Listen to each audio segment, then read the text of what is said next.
গ্রামের দুইজন মানুষ হাঁটতে বের হয়েছিল। হঠাৎ তারা একটি দরজার বাইরে একজন মানুষের মূর্তি দেখতে পেল। আরে, এটা লাহু না? হ্যাঁ, ঠিকই বলেছ, এটা তো সরপঞ্চ জিজির চাকর। কিন্তু ভাবার বিষয় হলো, তাকে মূর্তি বানালো কে? সর্বনাশ! আমাদের গ্রামে নিশ্চয়ই বড় কোনো বিপদ এসেছে। পালাও! এখানে নিশ্চয়ই কোনো ডাইনি থাকে, পালাও! এটি একটি ছোট গ্রামের গরিব মেয়ে রানীর গল্প। একদিন রানী জঙ্গলে কাঠ কুড়াচ্ছিল। হঠাৎ ঝোপের আড়াল থেকে কারো ব্যথা ভরা ডাক শোনা গেল। বাঁচাও, বাঁচাও, কেউ আছো? আমাকে সাহায্য করো। আরে, এটা কার আওয়াজ? মনে হচ্ছে কেউ সাহায্য চাইছে। এখানে কি এমন কেউ নেই যে আমাকে সাহায্য করতে পারে? হে ভগবান, কাউকে তো ত্রাণকর্তা হিসেবে পাঠাও। আওয়াজটা তো ঝোপের পেছন থেকে আসছে, আমাকে গিয়ে দেখে আসা উচিত। রানী দৌড়ে ঝোপের পেছনে গেল। সেখানে সে দেখল একটি পুরুষ খরগোশ গুরুতর আহত অবস্থায় পড়ে আছে। তার পুরো শরীর থেকে রক্ত বের হচ্ছে, চোখে পানি আর প্রচণ্ড যন্ত্রণা। সে এতটাই দুর্বল ছিল যেন কয়েক মুহূর্তের মধ্যেই মারা যাবে। খরগোশটি কষ্ট করে বলল, হে মানুষ, আমার প্রাণ বের হয়ে যাচ্ছে, আমাকে বাঁচাও। তুমি চিন্তা করো না খরগোশ, আমি তোমাকে বাঁচাবো। রানী তার ব্যাগ থেকে একটি কাপড় বের করে খরগোশের ক্ষতে বেঁধে দিল এবং নিজের পানির পোটলা থেকে তাকে পানি খাওয়াল। হে দয়ালু মেয়ে, এত রোদের মধ্যে তুমি নিজের জন্য আনা পানি আমাকে খাওয়ালে, তোমার কি এর দরকার হবে না? আমার চেয়ে তোমারই বেশি পানির দরকার ছিল। আমার বাড়ি পাশের গ্রামেই, আমি বাড়ি গিয়ে পানি খেয়ে নেব। তোমাকে ধন্যবাদ, তুমি আমাকে সাহায্য করেছ। আজ তো মনে হচ্ছিল আমি বোধহয় মরে যাব। আচ্ছা বলো তো, তুমি মানুষের ভাষায় কথা বলতে পারছো কিভাবে? তুমি নিঃস্বার্থভাবে আমাকে সাহায্য করেছ, তাই তুমি আমার কথা শুনতে পারছ। তোমার এত চোট লাগলো কিভাবে? আর তুমি কি জঙ্গলেই থাকো? আমি অনেক দূর পথ পাড়ি দিয়ে এই জঙ্গলে এসেছিলাম, কিন্তু আমার দুর্ভাগ্যটা দেখো, জঙ্গলে আসতেই বন্য পশুরা আমার ওপর আক্রমণ করেছিল। তোমার অবস্থা এখনো খুব একটা ভালো মনে হচ্ছে না। চলো আমার সঙ্গে আমার বাড়িতে চলো, আমি তোমার যত্ন নেব। যখন তুমি পুরোপুরি সুস্থ হয়ে যাবে তখন আবার জঙ্গলে ফিরে যেও। এই কথা বলে রানী সেই খরগোশটিকে সঙ্গে নিয়ে নিজের বাড়িতে চলে গেল। বাড়িতে পৌঁছাতেই রানীর মা খরগোশটিকে দেখে প্রশ্নের বন্যা বইয়ে দিলেন। আরে রানীমা, এই খরগোশটা কার? তুমি এটাকে বাড়িতে কেন নিয়ে এলে? আরে, এর তো চোট লেগেছে, এটা কিভাবে হলো? আরে মা, একটু শ্বাস তো নাও, আমাকে উত্তর দেওয়ার সুযোগ তো দাও। এই খরগোশটা খুব আহত ছিল, তাই আমি এটাকে বাড়িতে নিয়ে এসেছি। জঙ্গলে একা ফেলে রাখা আমার ঠিক মনে হয়নি। তুমি একদম ঠিক কাজ করেছ। যাও, এর ভালো করে ওষুধপট্টি করে দাও। মা মেয়ের এই দয়া দেখে খরগোশটি আবেগে ভরে গেল। সে মনে মনে ভাবল, এরা দুজন কত ভালো, কত পরিষ্কার মন তাদের। এরা আমার সাহায্য করেছে, এর প্রতিদান তারা অবশ্যই পাবে। কিন্তু তারা জানেই না সামনে তাদের জীবনে কত অদ্ভুত ঘটনা ঘটতে চলেছে। সেই রাতে রানী সারা রাত জেগে খরগোশটি সেবা করল। যত্ন করতে করতে কখন যে তার চোখ লেগে গেল সে খেয়ালই করল না। খরগোশের পাশেই মাটিতে শুয়ে পড়ল।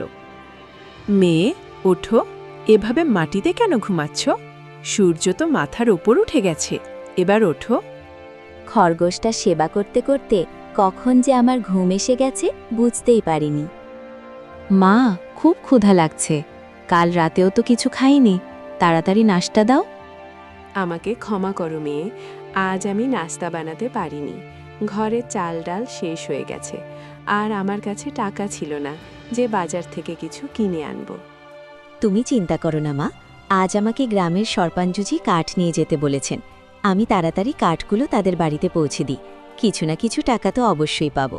তুমি কত পরিশ্রম করো মেয়ে। তোমার বাবা মারা যাওয়ার পর পুরো সংসারের দায়িত্ব তুমি একাই কাঁধে তুলে নিয়েছ। আমি তো সবসময় অসুস্থ থাকি, তাই তোমার কাজে সাহায্যও করতে পারি না। মা, তুমি এত চিন্তা করো কেন? আমার কাজ করতে একটুও খারাপ লাগে না, বরং কাজ করতে আমার খুবই ভালো লাগে। তোমার সেবা করা আর ঘর সামলানো তো আমারই দায়িত্ব। আচ্ছা মা, আমি এখন যাই, অনেক দেরি হয়ে যাচ্ছে। এ কথা বলেই রানী জঙ্গলে কাঠ কাটতে চলে গেল। কিছুক্ষণ পর সে কাঠ কেটে সরপঞ্চের বাড়িতে গেল।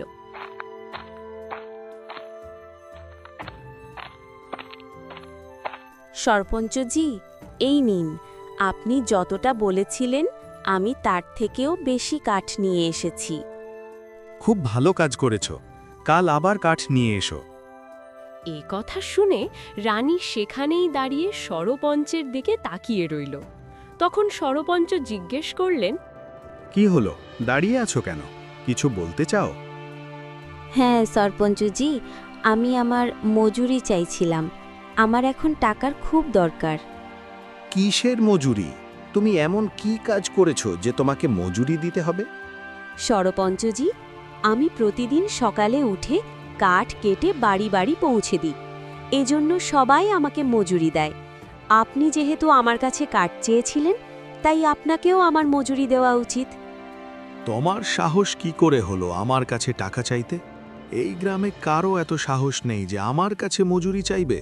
সবাই আমাকে এত ভয় পায় যে আমার সব কাজ বিনা পয়সায় করে দেয়, আর তুমি আমার কাছে মজুরি চাইছো? এমন কথা বলবেন না সরপঞ্চজি। কয়েকদিন ধরে আপনি আমাকে কাঠ আনতে বলছেন, তাই আমি অন্য কারোর জন্য কাঠ আনতে পারিনি। আমি তো ভেবেছিলাম আপনি আমার পরিশ্রমের টাকা দেবেন, যাতে আমি বাড়িতে চাল ডাল নিয়ে যেতে পারি। আরে ভিখারির মেয়ে, এটা তো তোমার সৌভাগ্য যে তুমি আমার কাজ করার সুযোগ পেয়েছো। তোমার তো খুশি হওয়া উচিত ছিল, আর তুমি এখানে এসে নিজের দারিদ্র্যের কান্না কাঁদছো। দয়া করে কিছু টাকা দিন সরপঞ্চজি। আমার মায়ের ওষুধ, বাড়ির খাবার, সবকিছুর খরচ আমি কিভাবে চালাবো? সেটা তুমি বোঝো, এটা তোমার সমস্যা, আমার নয়। এখান থেকে চলে যাও, আমার মূল্যবান সময় নষ্ট করো না। আমার কাছে তোমাকে দেওয়ার মতো টাকা নেই। আপনি মিথ্যে বলছেন। আপনি এই গ্রামের সবচেয়ে ধনী মানুষ। আপনার কাছে টাকার অভাব হতে পারে না। গরিব মানুষের অধিকার কেড়ে নিয়ে কেন আপনি নিজের ভাণ্ডার ভরছেন? খুব বেশি কথা বলছো তুমি। এখান থেকে না গেলে আমি আমার লোকদের বলে তোমাকে ধাক্কা মেরে বের করে দেব। আমি আমার পরিশ্রমের টাকা না নিয়ে একেবারেই যাব না। আমি তো আপনার কাছে ধার চাইছি না যে আপনি না বললেই মাথা নিচু করে চুপচাপ চলে যাব। রানী দৃঢ়ভাবে দাঁড়িয়ে থাকতেই সরপঞ্চ রাগে ফেটে পড়ল। আচ্ছা, তোমার এত সাহস যে তুমি আমার সামনে দাঁড়িয়ে এমন কথা বলছো? দাঁড়াও, আমি এখনই তোমাকে তোমার আসল জায়গা দেখাই। সরপঞ্চ রাগে চিৎকার করে তার 2 চাকরকে ডাকল। রামু, শ্যামু, আরে কোথায় মরেছো তোমরা দুজন? রামু আর শ্যামু ভয়ে তাড়াতাড়ি দৌড়ে এসে বলল, জি মালিক, বলুন কি আদেশ? তোমরা দুজন এই মেয়েটাকে ধাক্কা মেরে আমার চোখের সামনে থেকে সরিয়ে দাও। এর মুখ দেখলে আমার খুব রাগ হয়। মালিক, আপনি রাগ করবেন না, আমরা এখনই একে বাড়ি থেকে বের করে দিচ্ছি। হ্যাঁ, বের হয়ে যা। তোর মতো গরিবের পা আমার মালিকের বাড়ি নোংরা করছে। এ কথা বলে তারা দুজন রানীকে ধাক্কা দিলে বাড়ির বাইরে বের করে দিল। রানী আকাশকিতে তাকিয়ে কাঁদতে কাঁদতে বলল, হে প্রভু, তুমি কেন আমার সাথে এমন করো? আমি কি এমন ভুল করেছি যে আমাকে এই দিন দেখতে হলো? দুঃখে ভেঙে পড়ে রানী বাড়ির দিকে ফিরে গেল। বাড়িতে এসে তার মা তাকে এই অবস্থায় দেখে জিজ্ঞেস করলেন, কি হয়েছে মেয়ে, এত হতাশ দেখাচ্ছে কেন?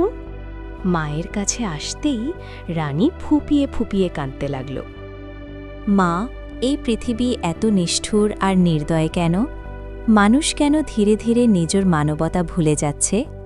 কি হয়েছে মেয়ে, আগে বল তো, কেউ কি তোমাকে কিছু বলেছে? আমি এতদিন ধরে সরপঞ্চের জন্য কাজ করছিলাম। কড়া রোদে জঙ্গলে গিয়ে কাঠ কেটে আনতাম। ভেবেছিলাম যখন খুব দরকার হবে তখন একসাথে টাকা নিয়ে নেব। কিন্তু আজ যখন সত্যিই দরকার হলো, তখন সরপঞ্চ তার আসল চেহারা দেখিয়ে দিল। শান্ত হও আমার মেয়ে, দুঃখ করো না। ওপরওয়ালা সব দেখছেন।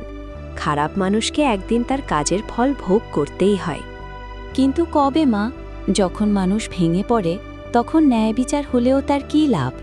ধৈর্য শেষ হয়ে গেলে ন্যায় পাওয়ার আশাও শেষ হয়ে যায়। এখন দেখো, তোমার ওষুধ আনার জন্য আমার কাছে টাকা নেই, ঘরে খাবার আনার মতো টাকাও নেই। আমি কি করব? ঘরের এক কোণে খরগোশটি চুপচাপ বসে তাদের সব কথা শুনছিল। রানীর কথা শুনে এবং তাকে এত হতাশ দেখে খরগোশ মনে মনে ভাবল, এর সাথে খুব অন্যায় হয়েছে। এই ভালো মেয়েটি আমার সাহায্য করেছিল, এখন আমারও কিছু দায়িত্ব আছে। সময় এসে গেছে তাকে সেই জিনিস দেওয়ার যার সে সত্যিই যোগ্য। আজ রাতেই আমি সব ঠিক করে দেব। আচ্ছা, তাহলে তুমি লুকিয়ে আমাদের কথা শুনছিলে? মনে হচ্ছে এত কষ্ট আর দুঃখ সহ্য করতে করতে তোমার মাথা ঠিক নেই। এটা কি? তুমি কি এখন খরগোশের সাথে কথা বলছো? মা, আমার মাথা একদম ঠিক আছে। তুমি জানো না, এই খরগোশটা কথা বলতে পারে। চুপ করো পাগল মেয়ে, কী সব আজে বাজে কথা বলছো? তাই তো বলি, এত চিন্তা করো না। দেখো না, এখন তোমার মাথাতেও প্রভাব পড়ছে। মা, আমার মাথা ঠিকই আছে। তুমি জানো না, এই খরগোশটা সত্যিই কথা বলতে পারে। তোমার নিশ্চয়ই খুব ক্ষুধা লেগেছে। তুমি আমার জন্য অপেক্ষা করো, আমি খাবারের কিছু ব্যবস্থা করে আনছি। কোথা থেকে আনবে? তোমার কাছে কি টাকা আছে? মা চুপ করে থাকলেন। তখন রানী বলল, মা, যদি টাকা না থাকে তাহলে থাকতে দাও। আমার খুব বেশি ক্ষুধা লাগেনি। তুমি এসব নিয়ে চিন্তা করো না, আমি সামলে নেব। এ কথা বলেই রানীর মা পাশের বাড়ির প্রতিবেশী কমলার কাছে চলে গেলেন। তিনি দরজার সামনে দাঁড়িয়ে ডাকলেন, কমলা, ও কমলা, বাড়িতে আছো?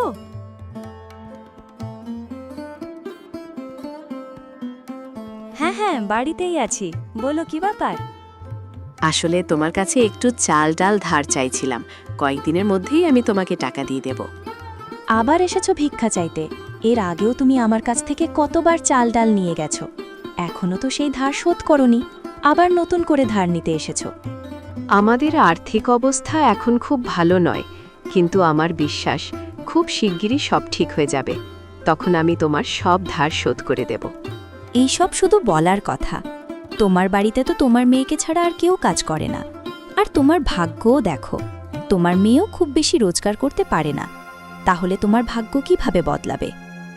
এমন কথা বলো না কমলা।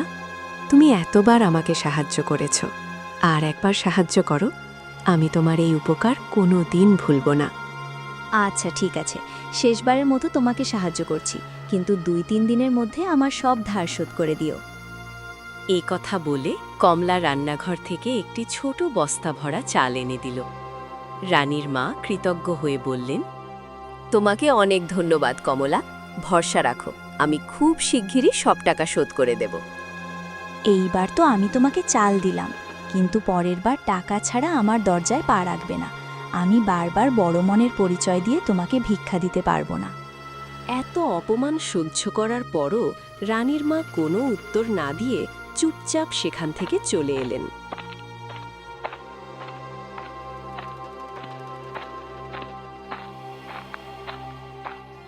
মা, তুমি সত্যি চাল নিয়ে এসেছো?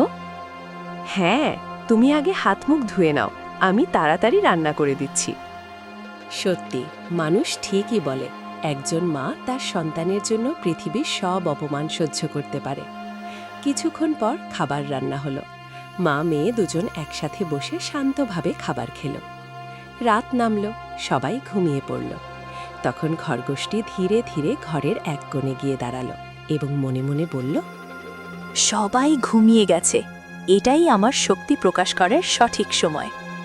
এই কথা বলেই খরগোশ তার জাদু দিয়ে সেখানে একটি বড় মাটির মাটকা এনে হাজির করল। সেই মাটকার ভেতর ছিল সোনার গয়নায় ভরা।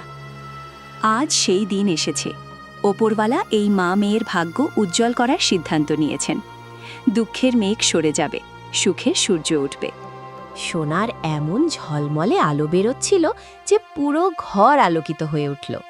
কিন্তু মা মেয়ে দুজন তখন গভীর ঘুমে আচ্ছন্ন ছিল। তারা জানতই না যে তাদের ভাগ্য বদলাতে চলেছে। সকাল হতেই রানী ঘুম থেকে উঠে ঘরের ভেতর সোনায় ভরা মাটকা দেখে অবাক হয়ে গেল। সে চিৎকার করে বলল, মা মা, তাড়াতাড়ি ওঠো, দেখো আমাদের ঘরে কি আছে। কি হয়েছে? সকালে এত চিৎকার করছো কেন? মা, ওদিকে দেখো, দেখলে তোমারও মাথা ঘুরে যাবে। সোনায় ভরা মাটকা দেখে দুজনেই হতভম্ব হয়ে গেল। মা বিস্ময়ে বললেন, হে ভগবান, এটা কি? আমি কি স্বপ্ন দেখছি? আমাদের ঘরে এত সোনা এলো কোথা থেকে? মা, আমার মনে হয় কাল রাতে কোনো চোর আমাদের বাড়িতে এসেছিল, হয়তো তার চুরি করা সোনা ভুল করে এখানে রেখে গেছে।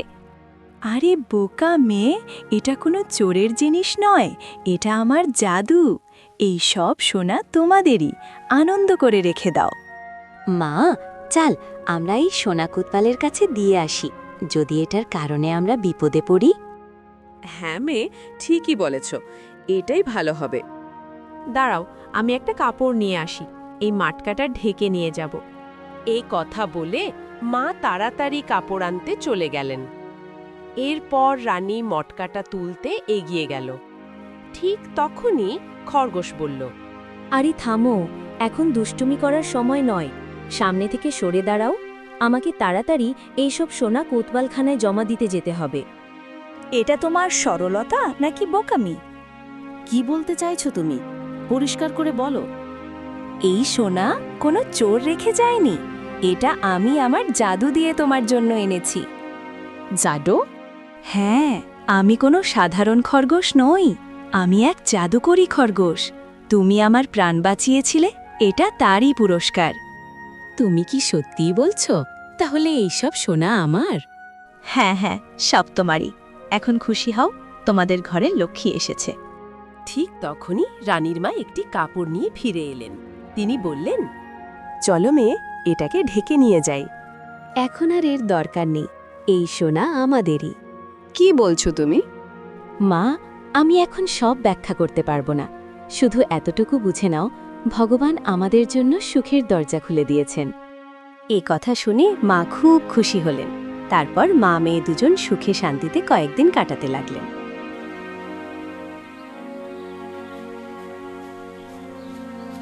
একদিন রানী নিজের উঠানে হাঁটছিল, তখনই সেখানে প্রতিবেশী কমলা এসে হাজির হলো।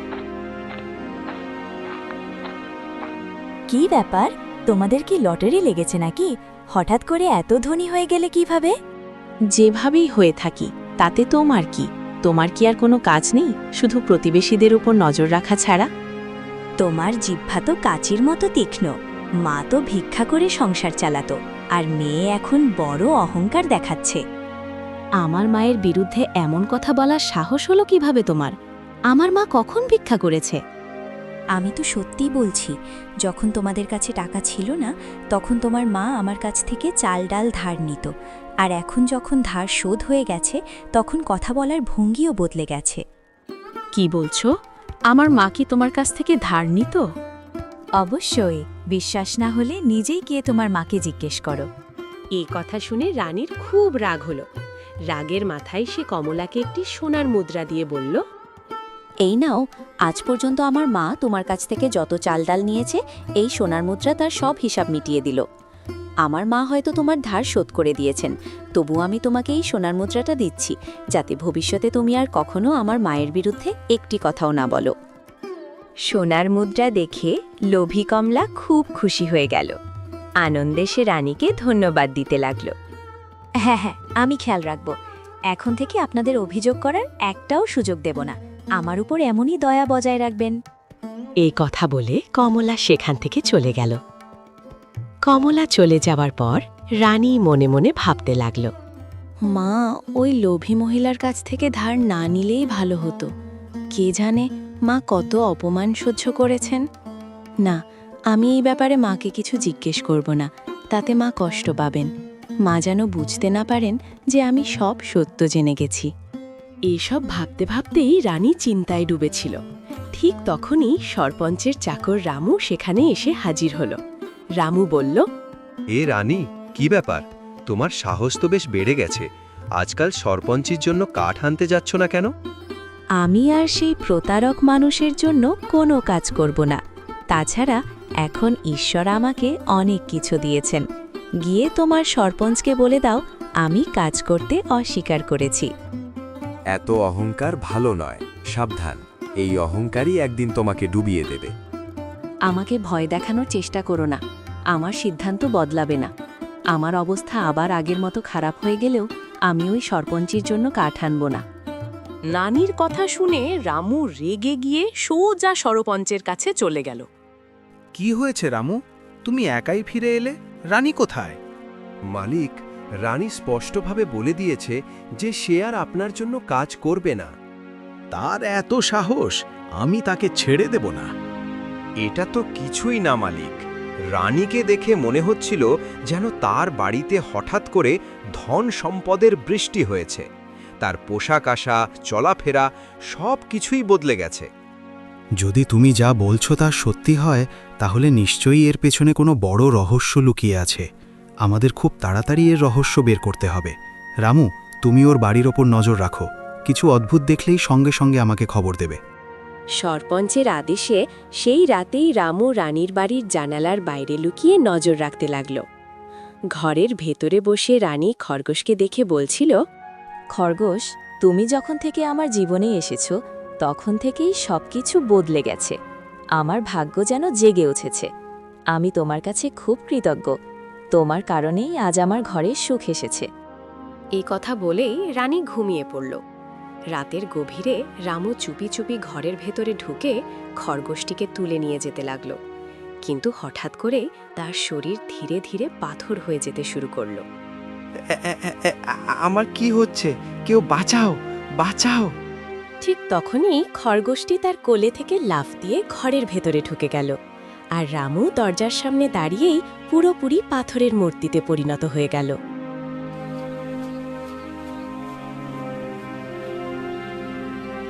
পরের দিন সকালে সরপঞ্চ শ্যামুকে জিজ্ঞেস করল, শ্যামু, রামুর কোনো খবর পেয়েছ? কাল আমি তাকে একটা কাজে পাঠিয়েছিলাম, এখনো ফিরে আসেনি। না মালিক, সকাল থেকে আমিও তাকে দেখিনি। সেই বদমাস কোথাও কোনো দামি জিনিস পেয়ে পালিয়ে যায়নি তো? দামি জিনিস? কোন দামি জিনিস? আমি তাকে কাল রাতে রানীর বাড়িতে নজর রাখতে পাঠিয়েছিলাম। মনে হয় সে সেখানে কোনো মূল্যবান জিনিস পেয়েছে আর লোভে পড়ে পালিয়ে গেছে। মালিক, আপনি তাকে ভুল বুঝছেন। আমরা দুজন এত বছর ধরে আপনার কাছে কাজ করছি এবং সবসময় বিশ্বস্ত থেকেছি। আমি তাকে ভালো করেই চিনি। সে কখনো আপনার সাথে বিশ্বাসঘাতকতা করতে পারে না। আমার তো মনে হচ্ছে এখানে অন্য কিছু ঘটেছে। ঠিক আছে, তাহলে আজ রাতে তুমি রানীর বাড়িতে পাহারা দাও।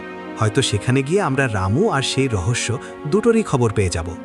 জি মালিক, আপনি নিশ্চিন্ত থাকুন। আমি আপনার জন্য রামু আর সেই দামি জিনিস দুটোই খুঁজে বের করব।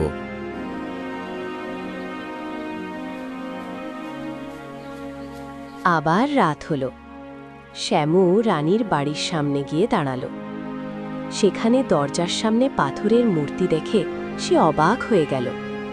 আরে, এটা তো আমার বন্ধু রামু। সে পাথর হয়ে গেল কিভাবে? হে ভগবান, রানী এটার উপর কি জাদু করেছে? এই কথা বলে শ্যামু জানালার ফাঁক দিয়ে ঘরের ভেতর তাকালো। তখন সে দেখল খরগোশটি জাদু করছে।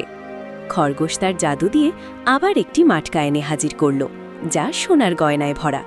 শ্যামু বিস্ময়ে বলল, আচ্ছা, তাহলে এই সব সমস্যার আসল কারণ নিশ্চয়ই এই খরগোশটাই তার জাদু দিয়ে রামুর এমন অবস্থা করেছে। এখনই আমি এটাকে ধরে মালিকের কাছে নিয়ে যাব। শ্যামু চুপি চুপি ঘরের ভেতরে ঢুকে খরগোশটাকে ধরে ফেলল। কিন্তু সে ঘর থেকে বাইরে পা রাখতেই তার শরীরও ধীরে ধীরে পাথরে পরিণত হতে লাগল। কিছুক্ষণের মধ্যেই সেও দরজার সামনে পাথরের মূর্তি হয়ে গেল। পরের দিন সকালে গ্রামের লোকজন সরপঞ্চের বাড়ির সামনে জড়ো হয়ে হইচই করতে লাগল। সরপঞ্চজি, বাইরে আসুন, গ্রামে বড় অনর্থ হয়ে যাচ্ছে। সরপঞ্চ বিরক্ত হয়ে বাইরে এসে বলল, তোমরা সকাল সকাল কেন আমার মাথা খাচ্ছ? এমনিতেই আমার 2 চাকর নিখোঁজ। আমি কি তাদের খুঁজব না তোমাদের সমস্যা শুনব? সরপঞ্চজি, আমরা আপনার 2 চাকরের খবর নিয়ে এসেছি। তাড়াতাড়ি বলো, কি খবর? সরপঞ্চজি, আপনার 2 চাকর রানীর বাড়ির সামনে পাথরের মূর্তি হয়ে গেছে। আমাদের গ্রামকে কোনো অভিশাপ ঘিরে ধরেছে, কেউ বাঁচবে না। কি বলছো? আমার তো আগে থেকেই ওই রানী আর তার মায়ের উপর সন্দেহ ছিল। হঠাৎ করে তারা এত ধনী হয়ে গেল কিভাবে? এখন বুঝতে পারছি, ওরা দুজনেই জাদুকরী, ডাইনি। হ্যাঁ, যত তাড়াতাড়ি সম্ভব তাদের গ্রাম থেকে বের করে দিতে হবে। না, শুধু গ্রাম থেকে বের করলে হবে না, তাদের জীবন্ত পুড়িয়ে ফেলতে হবে। শুধু অগ্নিদেবতাই আমাদের সেই ভয়ঙ্কর ডাইনিদের হাত থেকে বাঁচাতে পারবেন। এই কথা বলে সরপঞ্চ মনে মনে খুশি হয়ে ভাবল, আমি জানি এসব তোমরা করনি। তোমাদের হাতে যে অদ্ভুত জিনিস এসেছে তার কারণেই এসব ঘটছে, কিন্তু তোমাদের জন্যেই আমার প্রিয় 2 চাকরের এই অবস্থা হয়েছে। এর মূল্য তোমাদের মা মেয়ে দুজনকেই দিতে হবে। সরপঞ্চজি কি ভাবছেন? তার আগেই যদি তারা পুরো গ্রামে আতঙ্ক ছড়িয়ে দেয়, চলুন তাড়াতাড়ি তাদের শেষ করে দিই। এরপর সরপঞ্চ আর গ্রামের লোকজন দল বেঁধে রানীর বাড়িতে হামলা করল। তারা চিৎকার করে বলল, আজ তোমরা দুজন মরবে। কিন্তু কেন? আমরা কি ভুল করেছি? চুপ, তোমাদের জন্যই গ্রামের 2 জন মানুষ পাথর হয়ে গেছে। আগে তো তোমরা আমাদের সবাইকে পাথরে পরিণত করছো, আমরা তোমাদের জ্বালাবো। এমন অনর্থ করো না, আমাদের কোনো ভুল নেই, আমরা কিছুই করিনি। আমাদের উপর দয়া দেখানো আর তোমার নকল চোখের জল দেখানো বন্ধ করো। আমরা তোমার সত্যিকারের চেহারা জানি। তুমি ডাইনি, মানুষকে জাদু করে পাথরের মূর্তিতে পরিণত করছো। আমরা তোমার এই জাল চোখের জল দেখেও পলকে গলে যাব না। নিশ্চয় তুমি সবাইকে উস্কে দিয়েছ। হে আমার প্রিয় গ্রামবাসী, আপনাদের সঙ্গে আমরা এত বছর ধরে পরিচিত, কিভাবে তোমরা এই ছোট সরপঞ্চের কথা বিশ্বাস করে ফেললে? এটা সব নাটক। দারিদ্র্য আর অসহায়তা দেখানোর এই সব কৌশল ছিল। সুযোগ পেলেই তোমরা আমাদের আসল রূপ দেখিয়েছ। সত্যি, আমরা কিভাবে সরপঞ্চের কথা বিশ্বাস না করি? রাতারাতি কেউ কি ধনী হয়ে যায়? তখন সরপঞ্চ আগুন জ্বালানোর জন্য এগোতে শুরু করল। ঠিক তখনই খরগোশ হঠাৎ করে হাজির হল আর রাজকুমার হয়ে গেল। থামো, তোমরা সবাই পাপ করতে যাচ্ছ। এখন আমি কে তোমরা দেখছো? আমার পোশাকও রাজকুমারের মতো। গ্রামের লোকজন বিস্ময়ে চুপ হয়ে থাকলে তখন রাজকুমার আবার বলল, আমি একজন রাজকুমার। আমি জাদুকরি বিদ্যায় পারদর্শী। মানুষের পাথরে পরিণত হওয়া, রানীর হঠাৎ ধনী হয়ে ওঠা সব আমার জাদুর কাজ। তাদের কোনো দোষ নেই। এটা মিথ্যা। এটা নিশ্চিত রানীর সাথী যে তাদের রক্ষা করতে এসেছে। আমি একদম সত্য বলছি। যদি বিশ্বাস না হয়, নিজের চোখে দেখো আমার জাদু। এ কথা বলেই রাজকুমার রামু আর শ্যামুকে আবার মানুষে পরিণত করল। এখন কি বিশ্বাস হলো আমার জাদুতে? রামু, শ্যামু এবং গ্রামের লোকজন সবাই কণ্ঠ মিলিয়ে বলল, রাজকুমার, আমাদের ক্ষমা করো, আমরা অজান্তে অনেক বড় ভুল করতে যাচ্ছিলাম। যখন আমি খরগোশ ছিলাম, রামু আর শ্যামু সরপঞ্চের আদেশে আমাকে চুরি করতে এসেছিল। তাই আমি তাদের শাস্তি দেই আর পাথরের মূর্তিতে পরিণত করি। রানীর মা কণ্ঠে কৃতজ্ঞতা আর আনন্দ মিশ্রিত হয়ে বললেন, তুমি সত্যিই তাদের খুব ভালো শিক্ষা দিলে। আমরা সরপঞ্চের কথায় বিভ্রান্ত হয়ে এই দম্পতিকে দোষী মনে করছিলাম। সবই সরপঞ্চের ভুল। আজ যদি তুমি সময় মতো না আসো, তবে বড় বিপদ ঘটে যেত। এখন আমি সরপঞ্চকে শাস্তি দেব। পর মুহূর্তেই রাজকুমার জাদু দিয়ে সরপঞ্চ আর তার 2 চাকর রামু শ্যামুকে চিরকালের জন্য খরগোশে পরিণত করে দিল। রাজকুমার, আপনার অনুমতি হলে আমি আপনাকে কিছু প্রশ্ন করতে পারি? জিজ্ঞেস করো, কি জানতে চাও? আপনি খরগোশ কিভাবে ছিলেন? আমি আমার জাদুকরি বিদ্যায় অতিরিক্ত অহংকারের জন্য সবাইকে অপমান করেছিলাম। এক ঋষি আমাকে আমার শক্তি দিয়ে খরগোশে পরিণত করে বলেছিলেন, যখন তুমি কোনো ভালো, দরিদ্র ও অসহায় মানুষকে সাহায্য করবে, তখনই তোমার অভিশাপ ভেঙে যাবে। রাজকুমার, আপনাকে ধন্যবাদ। আপনি আমার এবং আমার মায়ের জীবন বাঁচালেন। আজ থেকে আমি আবার আমার শাসন শুরু করব। আর রানী, তুমি এখন আমার রাজ্যের রাজকুমারী। আমি তোমার সাথে বিবাহ করব এবং তোমাকে সেই সম্মান দেব যা তুমি সত্যিই পাওয়ার যোগ্য। এভাবেই একটি রাজকুমারের শতাব্দী প্রাচীন অভিশাপ ভেঙে গেল এবং এক পরিশ্রমী মেয়ের স্বপ্নের রাজকুমারের সঙ্গে মিলিত হওয়ার গল্প চিরস্মরণীয় হয়ে গেল।